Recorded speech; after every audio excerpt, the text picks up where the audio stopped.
வணக்கம் and welcome to the show interesting info. September 3 இன்னைக்கு solidarity against terrorism அப்படின்னு சொல்லிட்டு ரஷ்யாவில் ஒரு டே வந்து அனுசரிக்கிறாங்க. 2004 பார்த்தீங்கன்னா பெஸ்லன் செகண்டரி ஸ்கூல்னு சொல்லிட்டு ஒரு ஸ்கூலுங்க. இந்த ஸ்கூலை வந்து தீவிரவாதிகள்லாம் அதோட கண்ட்ரோலில் எடுத்துகிட்டு கிட்டத்தட்ட 1100 பேரை வந்து பணைய கைதிகளாக பிடிச்சி வச்சுக்கிட்டாங்க. 3 நாட்கள் இது தொடர்ந்து நடக்க, ஒரு பக்கம் இது எதனால் நடக்குது, என்ன கோரிக்கைகள் அவங்களது, யார் இதை பண்ணுறா அப்படின்னு சொல்லிட்டு இன்னொரு பிரச்சனை, அந்த உலகளாவிய பிரச்சனைன்றது ஒரு சைடு போயிட்டுருக்கு.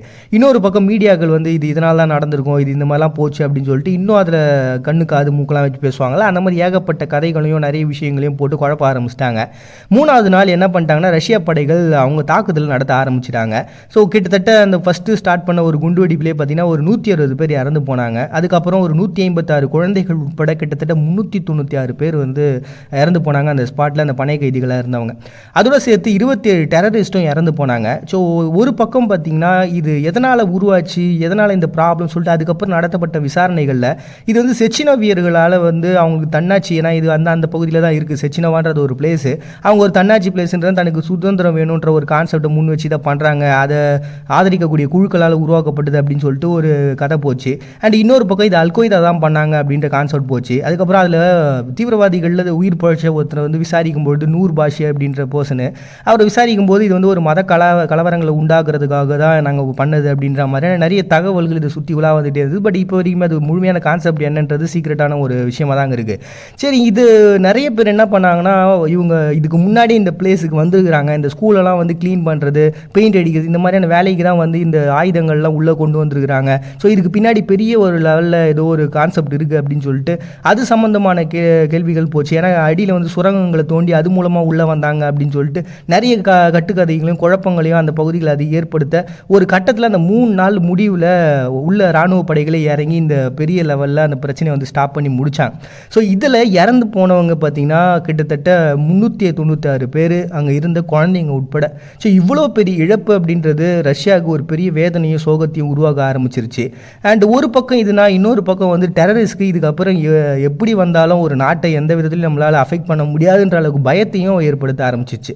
ஸோ இந்த ஒரு டேவை தான் பார்த்தீங்கன்னா சாலிடாரிட்டி அகேன்ஸ்ட் டெரரிசம் சொல்லிட்டு ரஷ்யா ஒரு டேவாக வந்து அனுசரிக்கிறாங்க. நெக்ஸ்ட் இன்னைக்கு இண்டிபெண்டன்ஸ் டேவை கத்தார் வந்து செலிப்ரேட் பண்ணுறாங்கப்பா. கத்தாரை பொறுத்த வரைக்கும் அவங்க உலகத்தில் இருக்கக்கூடிய பணக்கார நாடுகளில் பெரிய நாடாக வந்து அவங்களும் இருக்கிறாங்க. அண்ட் இந்த கத்தாரை பொறுத்த வரைக்கும் ஒரு காலகட்டம் வரைக்குமே மீன் பிடிக்கிறது, முத்து எடுக்கிறது, இதுதான் அவங்களோட கான்செப்டாகவே வச்சுருந்தாங்க. அதுதான் அவங்களுடைய வருமானமாகவே இருந்தது. ஆனால் ஜப்பான் என்ன பண்ணிட்டாங்க, நடுவில் பூந்து அவங்க அந்த செயற்கையான ஒரு முத்தை வந்து உருவாக ஆரம்பித்தாங்க. அதுக்கப்புறம் இவங்களோட முத்துன்றது நலிவழி ஆரம்பிச்சிருச்சு, இவங்களோட தொழில்ன்றது ஒன்றுமே இல்லாமல் போயிடுச்சு.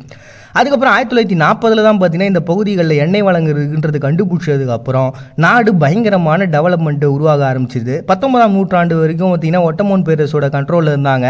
அதுக்கப்புறம் அவங்கள வந்து ஐக்கிய நாடுகள் சபையோட இதுவால் சப்போர்ட்டால் பார்த்திங்கன்னா முறியடித்தாங்க. அதுக்கப்புறம் அந்த கடல் பகுதி வழியாக உள்ளே வர்றது அப்படின்ற கான்செப்டை வந்து நடக்கக்கூடாதுன்னு சொல்லிட்டு ஐக்கிய நாடுகள் சபை வந்து பயங்கரமாக அதுக்கு சப்போர்ட் பண்ணியிருந்தாங்க. ஏன்னா இவங்க தான் எண்ணெய் வளங்கள் ஜாஸ்தி ஆகுதுல்ல. ஸோ அதனால் பார்த்திங்கன்னா அந்த சப்போர்ட்ன்றது இருந்திருக்கலாம் மேபி. அண்ட் அதை தொடர்ந்து பார்த்திங்கன்னா கத்தார் வந்து ட்ரூசியஸ் ஸ்டேட் கூட்டணின்னு சொல்லிட்டு ஒரு கூட்டணியை வச்சுருந்தாங்க.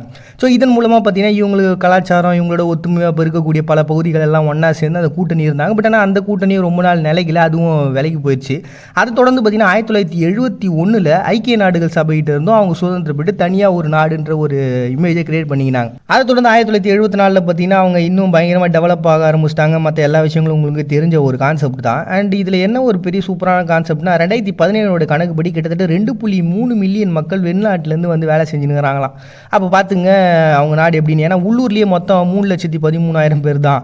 ஆனால் வெளியிலேருந்து வந்து வேலை செய்கிறவங்க 2.3 மில்லியன்னா அப்போ பார்த்துங்க அந்த நாடு எந்த அளவுக்கு இருக்குது அப்படின்ட்டு.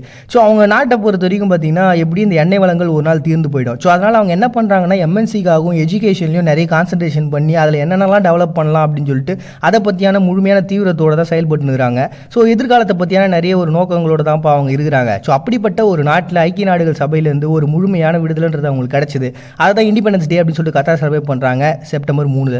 Next day of combat against British colonialism அப்படின்னு சொல்லி ஈரானில் ஒரு டேங்க. இது வந்து அந்த வேர்ல்டு வார்லாம் நடந்துட்டு சமயத்தில் இவங்களை வந்து இந்த போர்ஷியர்கள் அப்படி சொல்லுவாங்களே, அப்படி தான் இவங்களை குறிப்பிட்டிருந்தாங்க.